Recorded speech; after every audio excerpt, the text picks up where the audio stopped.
Bonjour, 50 ans déjà et quel chemin parcouru. DSNE vous propose de découvrir quelques-unes de ses activités. Allons à la rencontre du sonneur. Oups, non, pas celui-ci. Aujourd'hui, il s'agit du sonneur à ventre jaune.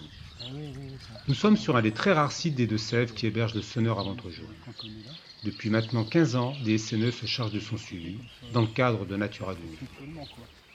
Le site est propriété de l'armée française et c'est elle qui a créé et qui assure le maintien des fossés en eau le temps de la reproduction. Tout ça en partenariat avec DSNE et le CREN Poitou-Charentes. Voyons à quoi ressemble ce sonneur à ventre jaune. Il s'agit d'un petit crapaud qui mesure de 3 à 5 cm et demi de longueur. Il est reconnaissable par la pupille de son œil en forme de cœur. Sa face ventrale, jaune, tachetée de noir, tranchant avec sa face dorsale d'un gris terre. Il quitte la litière forestière pour se reproduire en avril-juin dans des mares ou fossés, en général temporaires, accrochant quelques œufs à un 10 maximum de façon regroupée ou isolée aux plantes aquatiques immergées. Ceux-ci éclosent après 5 jours.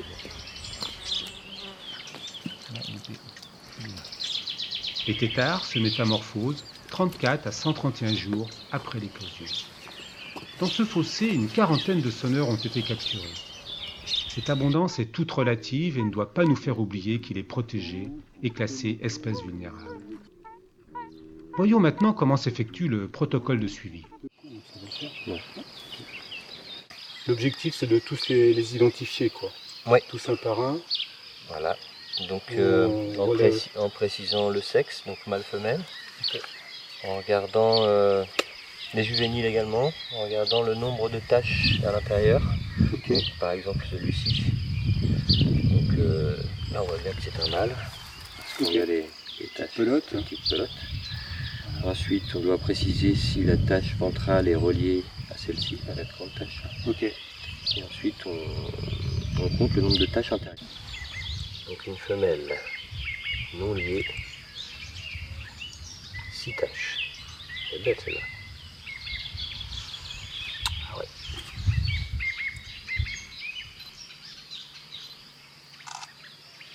C'est peut-être des flashcodes en fait, Oui. avec un lien internet sur sa carte d'identité. Voilà ce qu'il faut développer. Cette population est très isolée en Poitou-Charentes et en limite ouest de sa répartition, mais dispose cependant d'un effectif considéré comme important, estimé en 2015 grâce au suivi à plus de 470 individus.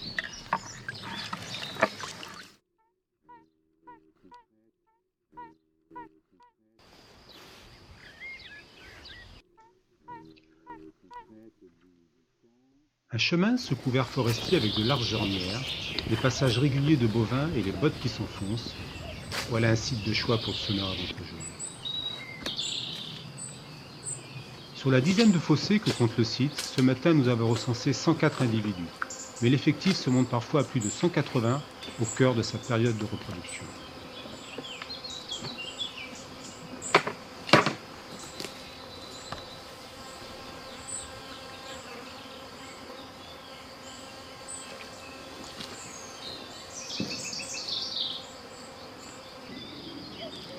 Donc un mâle juvénile non lié.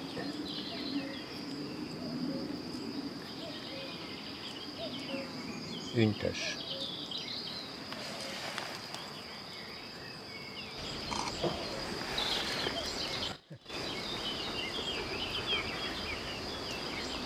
C'est bon?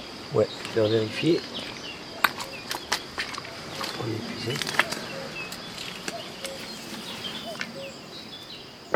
La population de sonneurs est particulièrement suivie et ses habitats gérés spécifiquement pour l'espèce depuis 2004, date à laquelle le NSOA a effectué les travaux sur site et période durant laquelle notre fédération associative Poitou-Charentes Nature menait un plan régional de conservation sur l'espèce.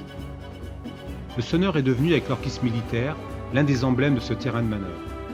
Le site est géré à des fins de conservation de la biodiversité grâce à une convention de partenariat entre l'armée et le CREN Poitou-Charentes depuis 1995 et bénéficie d'un classement Natura 2000. Le NSOA a reçu le prix Méléa Green spécial 50 ans de DSNE en 2019 pour son action de gestion du site en faveur de la biodiversité et notamment du sonneur à ventre jaune.